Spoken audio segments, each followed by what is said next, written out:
केथुआ का छठी माई का मंदिरवा, केथुआ लागल केवाड़, केथुआ लागल केवाड़।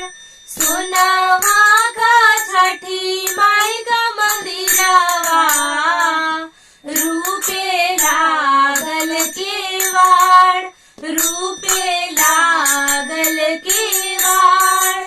मंदिरा के दुआरे पर लंगड़ा पुकारे, छठी मैया देई ना प्यार, छठी मैया देई ना प्यार।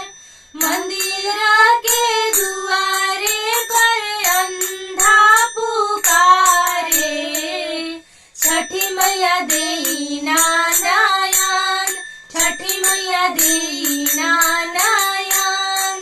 मंदिरा के दुआरे पर बालक पुकारे, छठी मैया देई ना ज्ञान, छठी मैया देई ना ज्ञान।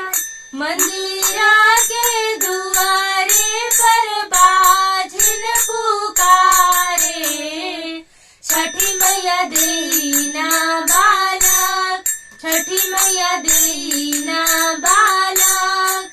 केथुआ का छठी माई का मंदिरवा, केथुआ लागल केवाड़, केथुआ लागल केवाड़।